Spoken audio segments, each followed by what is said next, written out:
Galera, infelizmente a situação no Brasil é bastante tensa, hein? Muito mais do que a gente achava. O Bolsonaro vai ter que ir no Congresso pedir 248 bilhões emprestado para conseguir pagar suas contas. E se o Congresso não aprovar, o que vai acontecer? Confere aí no vídeo. Fala galera, beleza? Também tô legais, tranquilo de boa? Então tá, ó. Pra quem não me conhece, meu nome é Ricardo Marcílio. E antes de qualquer coisa, eu quero pedir aqui pra vocês, ó, por favor, se vocês gostam de política, geopolítica, atualidade, geografia, enfim, tudo pra se manter sempre bem atualizado, já se inscreve no canal, deixa seu like, compartilha esse vídeo, que eu conto muito com a ajuda de vocês, hein? Vamos lá? Então beleza. Galera, é o seguinte, hoje nós temos um tema bem triste pra tratar, que é as contas públicas brasileiras, tá? O Brasil, a gente tem contas públicas que literalmente não fecham. E a grande prova disso, que infelizmente está sendo pouco noticiado pela mídia ainda, é que o governo brasileiro, Jair Bolsonaro, ele vai precisar pedir créditos suplementares, a edição de créditos suplementares, já vou explicar para vocês o que é isso, para conseguir pagar contas da Previdência. E caso o Congresso não aprove isso, ele vai ter que pagar a Previdência, né, INSS, aposentadoria, tal, o BPC, o Benefício de Progressão Continuada, mas vai ter que retirar de outras áreas, então outros cortes vão continuar a acontecer. Vamos tentar entender um pouquinho de onde que surge isso, galera. A gente tem as contas públicas brasileiras, os gastos federais, mais ou menos aí 58% comprometido com a Previdência, tá? É um valor altíssimo. Aliás, isso só mostra o quanto que o Brasil realmente precisa reformar sua Previdência. Talvez realmente, né, não a proposta da Previdência, um pouco desumana com algumas classes que o Bolsonaro ele propôs, mas o Brasil ele precisa sim reformar sua Previdência, principalmente para acabar com as superaposentadorias. As superaposentadorias que consomem mais ou menos 1/3 do gasto da Previdência. Para vocês terem uma noção, galera, a cada R$ 9 que um cara ele paga de aposentadoria, vai para o cara que ganha 1.000, 1.100, por exemplo, de aposentadoria, e cerca de 8 vai para pagar um juiz, um senador, um deputado e tal. Então os servidores públicos eles arrecadam muito mais. Precisa sim controlar a Previdência. Até porque esse déficit ele está aumentando cada vez mais e daqui, sei lá, 10, 15 anos já vai representar mais ou menos 80% do nosso orçamento. Reduzindo, por exemplo, investimento em Bolsa Família, em educação, em transporte, saúde e tal, enfim, infraestrutura, todos os custos sociais que o Estado brasileiro precisa. Mas a coisa está tão feia, mas tão feia, que o Brasil esse ano já não vai conseguir pagar suas contas. A grande questão é, o que seria a edição de créditos suplementares? No Brasil foi criado, há um tempinho atrás, um negócio chamado de regra de ouro. O que seria a regra de ouro? Seria que, para a gente conseguir fazer um ajuste fiscal, uma responsabilização das contas públicas, o Brasil ele não pode pegar dívida, não pode pegar dinheiro emprestado, emitir dívida e colocar no mercado para conseguir pagar suas contas. Ele só pode fazer isso caso ele peça autorização para o Congresso. O Congresso aí, a Câmara dos Deputados e o Senado.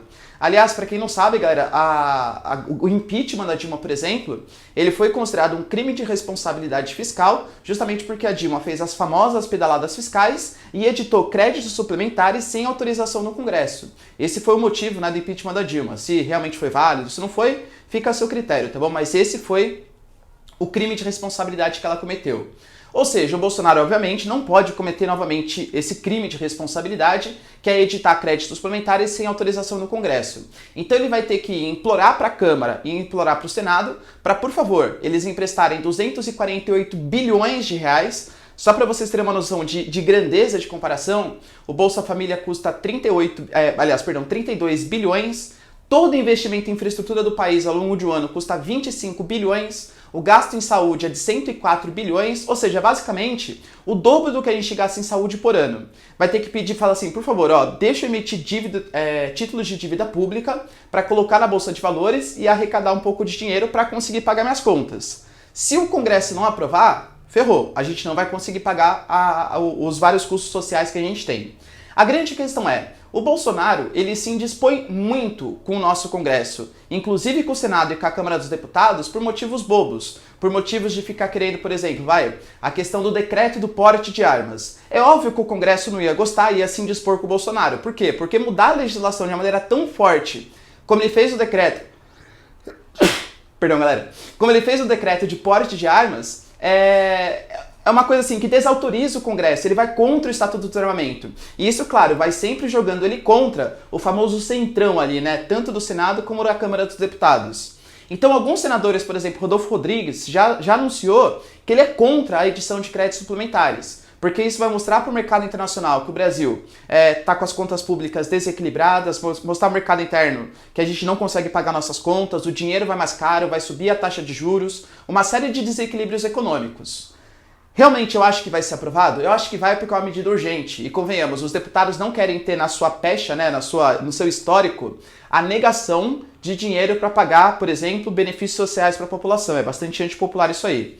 Mas isso mostra como que o Bolsonaro está numa situação desesperada e que ele precisa sim fazer as reformas que são tão importantes para a nossa economia, como por exemplo a desse ano a reforma da Previdência e a do ano que vem, espero que realmente faça, né, dê na cabeça deles de fazer aí, a tal da reforma fiscal. A redução da carga tributária, por exemplo, em cima do consumo, para a gente consumir mais, para a gente empregar mais, e o aumento, por exemplo, do imposto de renda, para os que sejam mais ricos pagarem mais e os mais pobres pagarem menos. Infelizmente, essas pautas morais do Bolsonaro e essa falta de apelo popular, a queda de popularidade que ele está tendo, faz a galera que quer ir contra o governo dele somente pela oposição ganhar muito mais popularidade, e com razão. Então, por exemplo, se ele tivesse com a popularidade altíssima, porque não tinha feito nenhuma besteira, nenhuma declaração polêmica, é óbvio que ia ser muito mais difícil o congressista ir contra ele. Talvez assim, só a galera que realmente é da oposição mesmo, do PT, do PSOL, do PCdoB. O que interessa mesmo, a grande massa que existe no nosso Congresso é o Centrão. E o Centrão, que não tem muita ideologia política, vai com a onda, assim, né? Ou seja, a galera tá gostando do Bolsonaro, então eu vou apoiar o Bolsonaro. Bolsonaro tá falando besteira, então eu vou ser contra o Bolsonaro. E, infelizmente, o Bolsonaro, na minha concepção, tá fazendo muito mais besteira, tá perdendo apoio popular com essa redução de investimento em educação sem nenhum cabimento, explicando as coisas mal feitas, ele não explica realmente para a população o que está sendo feito, e isso faz com que ele perca cada vez mais apoio do Centrão e o Brasil fique completamente endividado, uma falta de governança ali, uma falta de conversa entre o poder executivo e legislativo, que só vai levar prejuízo para o Brasil, como por exemplo a dificuldade de aprovação da reforma da Previdência. Tudo bem, galera? Deu para entender? Ou seja, o Brasil literalmente faliu. O Brasil está falido e a gente precisa dar um jeito de de melhorar nossas contas públicas. Do jeito que o Bolsonaro está governando, com certeza não é a melhor maneira. Ficar brigando briguinha por homossexual, tal, essas coisas, querendo dar ideologia de gênero e coisa que o valha, é só besteira, é só perfumaria, besta, né? Totalmente contra o progressismo, por exemplo, vetar a propaganda do Banco do Brasil, atitudes completamente desnecessárias que só atrapalham a nossa governabilidade. Belezinha? Deu pra entender? Então tá, galera. Então se vocês curtiram o vídeo, já deixa seu like, se inscreve no canal. E é isso aí. Beijos, abraços e tchau. Até mais.